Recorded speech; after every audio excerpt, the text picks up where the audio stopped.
এই পৃথিবীতে সব থেকে দামি জিনিস কি? সময়।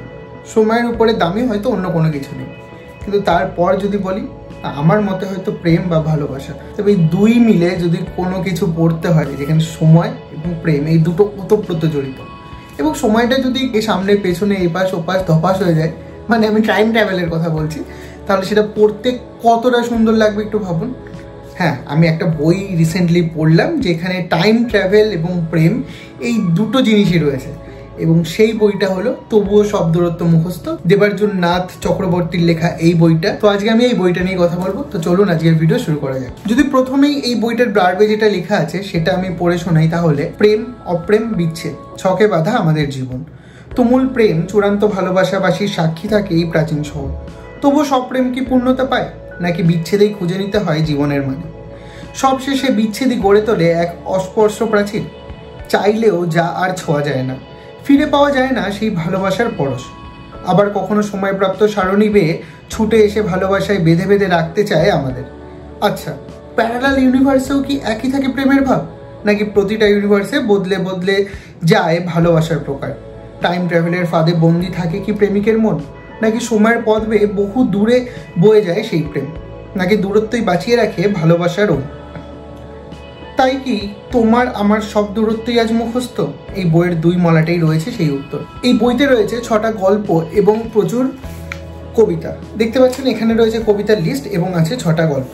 প্রথমে যদি কবিতাগুলো সম্পর্কে বলি, কবিতা আমি খুব ভালো বুঝি না, আমার অন্য ভিডিওতেও আপনারা শুনেছেন আমার মুখ থেকে, তবে এই কবিতাগুলো পড়তে আমার বেশ ভালো লেগেছে এবং পড়ার পর মনে হয়েছে যে না, হ্যাঁ, ফিল করতে পারলাম। তো আমার মনে হয় আমি এরকমই কবিতা পড়ি বা কবিতা আমার ভালো লাগে, যেগুলো আমি ফিল করি এবং বুঝতে পারি খুব সহজে, সেগুলো আমার সত্যি খুব বেশি ভালো লাগে। লেখকের এই বইটার যে কবিতাগুলো রয়েছে সেগুলো পড়ে আমি এরকম খুব সহজেই বুঝতে পেরেছিলাম। কবিতাগুলো পড়ার পর কখনো আমার একটু মন ভারাক্রান্ত হয়েছে, কখনো ভালো লেগেছে, কখনো হেসেছি, কখনো মজা পেয়েছি, এবং আমার মনে হয়েছে সেখানেই ভালো। এগুলো পড়ার সময়ও বেশ ভালো লাগছিল আমার। এই বইতে যে 6টি গল্প রয়েছে আমার দারুণ লেগেছে, কারণ এরকম কনসেপ্টের গল্প আমি খুব কম পড়েছি, যেখানে একটা টাইম ট্রাভেল আছে, প্রেমের একটা ব্যাপার আছে। হ্যাঁ, টাইম ট্রাভেল প্রেম এর আগে পড়িনি তা নয়, তবে লেখক এখানে যে প্লটগুলো ব্যবহার করেছেন সেই প্লটগুলো আমার কাছে ইউনিক মনে হয়েছে। প্রত্যেকটাই নতুন নতুন আলাদা আলাদা প্লটে লেখা। টাইম ট্রাভেলে দুজনের প্রেম পূর্ণতা পায় না, যেটা নর্মাল ব্যাপার, যেটা সাধারণ ব্যাপার। আবার কখনো পূর্ণতা পাচ্ছে, কখনো নিজেই নিজেকে দেখছে ফিউচারে গিয়ে, বা ফিউচারে যাওয়ার পর বুঝতে পারছে এটাই আমাদের পাস্ট, এই তো আমাদের সামনে, এবং তাদের নিজেদের যুগলকে দেখতে পাচ্ছে। বা কখনো এরকম কারোর সাথে প্রেম চলছে যে হয়তো অন্য কোনো ইউনিভার্স থেকে আসছে এবং সে আসছে, সে দেখা করছে, কিন্তু তারপর কি হবে? কখনো এরকম প্রেমের কথাও বলা হয়েছে যেখানে আপনি জানেন এটা একটা কন্টিনিউয়াস লুপ, এই লুপের মধ্যে আপনি পড়ে গিয়েছেন এবং সেই লুপ থেকে বেরোনোর কোনো উপায় নেই, কিন্তু তবু আপনি আপনার ভালোবাসাকে সবসময় ভালোবেসেই যাচ্ছেন। তো এরকম নানান আলাদা আলাদা ইউনিক প্লটে এই বইতে যে 6খানা গল্প লেখা হয়েছে সেগুলো পড়তে আমার দারুণ লেগেছে। এবং হ্যাঁ, একবারে এই বইটা আমি শেষ করেছি। জাস্ট আমি পড়া শুরু করেছিলাম 6টা গল্প শুরুতে, এবং একদম শেষের গল্প পড়েই উঠেছি একদিনে। তো সেটাও আমার ভালো লেগেছে, কারণ পড়ার যে স্পিড সেটাই গল্পগুলো আমার বজায় ছিল, এবং খুব দ্রুত গল্পগুলো শেষ করতে পেরেছি। শুভ বিজয় গল্পটা আমার খুব প্রিয় একটা গল্প, এবং এই গল্পটা আমার দারুণ লেগেছে। এই গল্পটাই যেভাবে দেখানো হয়েছে প্রোটাগনিস্টদের, সেটা আমার খুব ভালো লেগেছে। এবং হ্যাঁ, এই প্রত্যেকটা গল্পেরই কনসেপ্ট, এই কনসেপ্টটা এই বইয়ের মেন জায়গা, যেখানে কনসেপ্টটাই মেন গল্পের থেকেও, কারণ টাইম ট্রাভেলের সাথে এগুলোকে যোগ করা বা মাল্টি ইউনিভার্সের সঙ্গে কানেক্টেড। তো এই গল্পের যে কনসেপ্টটা সেটা আমার খুবই দারুণ লেগেছে। সেখানে একটা আলাদা ধরনের ব্যাপার ছিল, যেটা অবশ্যই বই পড়ে আপনারা বুঝতে পারবেন। তো এটা খুব প্রিয় গল্প। আর কনসেপ্টের দিক থেকে যদি বলি, বা যেটা পড়ে ওই আমি একটা ওয়ার্ড ইউজ করি খুব, আওলা ঝাওলা হয়ে যাওয়া ব্রেন, সেইটা যদি বলি তাহলে সেই গল্পটা হলো সে যে আমার বিকেল রঙের মেয়ে। এই গল্পটা বা এই গল্পটা পড়া শেষ করে আমার জাস্ট ব্রেন আউট হয়ে গেছিলো, আউটই থাকে। মানে এটা পড়ে এতটা ভালো লেগেছিল, আমি জাস্ট আরো 2-3 বার উল্টে পাল্টে দেখছিলাম যে কি পড়লাম এরকম একটা ব্যাপার।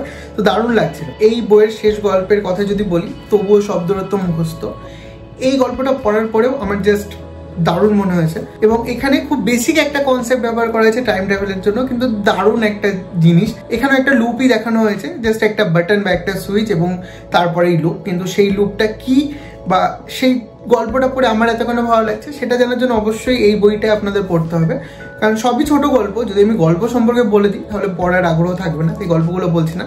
তবে লাস্ট গল্পটাও আমার অত্যন্ত ভালো লাগার একটা গল্প, এবং গল্পগুলো আরো বেশি কেন ভালো লেগেছে সেটা হলো প্রত্যেকটা গল্প শেষ হচ্ছে এবং সেখানে কিছু কবিতার লাইন দেওয়া। অর্থাৎ কবিতা দিয়ে গল্পগুলো শেষ হচ্ছে। সেটা পড়তে আমার আরো বেশি ভালো লাগছিল, গল্পগুলো শেষ এবং কবিতাগুলো পড়ছিলাম, দুটো মিলে একটা আলাদা অনুভূতি কাজ করছিল আমার মধ্যে।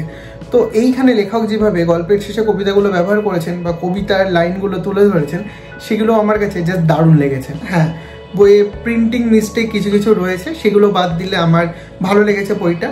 তবুও শব্দরত মুখস্থ দেবার্জুন নাথ চক্রবর্তীর লেখা এই বইটা গপ্পপ্রাগীশ প্রকাশনী থেকে প্রকাশিত, 220 টাকা মুদ্রিত মূল্য। এবং এখানে দেখতে পাচ্ছেন প্রচ্ছদটা, ঘড়ি যেটা বোঝায় এবং এত কিছু কল কবজা, মেকানিক্যাল ওয়াচ, টাইম ট্রাভেল যেটা বললাম। কবিতাগুলোও খুব ভালো লেগেছে এবং তারপরে গল্পগুলোও তো দারুণ গল্প।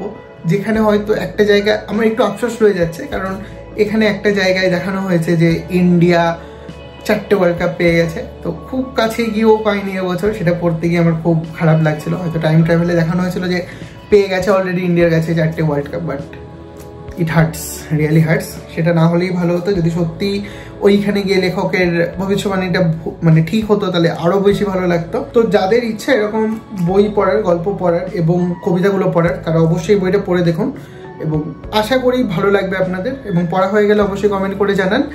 আজকের মতো একটুখানি কি, দেখা হবে পরের দিন পরের কোনো ভিডিওতে। ততক্ষণ ভালো থাকবেন, বই পড়বেন।